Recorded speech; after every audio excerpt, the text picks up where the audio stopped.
از دل قصه های کهن جامی پر از واژه و عشق آوردم. اینجا جام شیرین است و من رویا هستم. فلک چون کارسازی ها نماید، نخست از پرده بازی ها نماید. به دهقانی چو گنجی داد خواهد، نخست از رنج بردش یاد خواهد. اگر خار و خسک در ره نماند، گل و شمشاد را قیمت که داند. بباید داغ دوری روزکی چند، پس از دوری خوش آید مهر و پیوند. چو شیرین از بر خسرو جدا شد، ز نزدیکی به دوری مبتلا شد. به پرسش از درگاه پرویز، به مشکوی مداین راند شبدیز.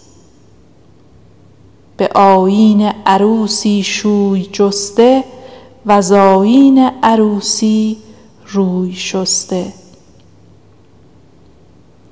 فرود آمد رقیبان را نشان داد، درون شد باغ را سرو روان داد. چو دیدند آن شگرفان روی شیرین، گزیدند از حسد لبهای زیرین.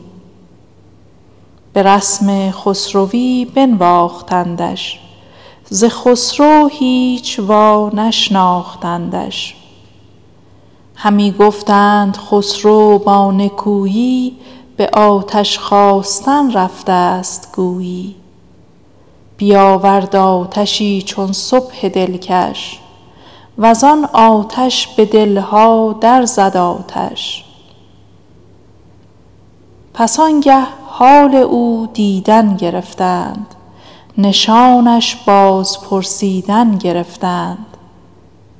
که چونی وز کجایی وز چه نامی، چه اصلی و چه مرغی وز چه دامی.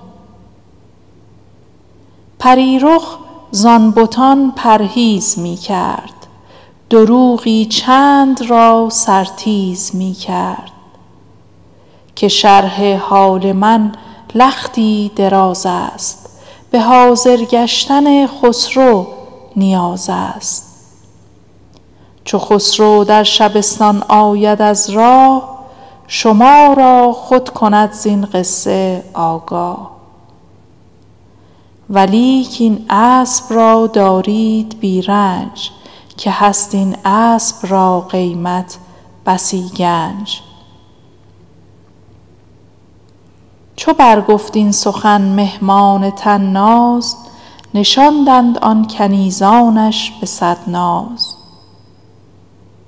فشاندند آب گل بر چهره ماه، ببستند اسب را بر آخور شاه. دگرگون زیوری کردند سازش، ز در بستند بر دیبا طرازش. گل وصلش به باغ وعده بشکفت، فرو آسود و ایمن گشت و خوش خفت. رقیبانی که مشکو داشتندی، شکرلب را کنیز انگاشتندی.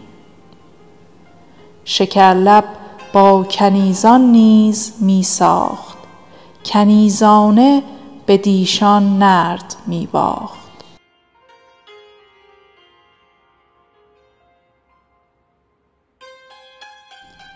سپاس از شما عزیزان که تا اینجا با من همراه بودین. اگر این ویدیو رو دوست داشتین، جام شیرین رو دنبال کنید تا هر بار جرعه‌ای از زیبایی زبان پارسی رو با هم بچشیم و لذت ببریم. تا قسمت بعد، دلتون گرم و جامتون شیرین.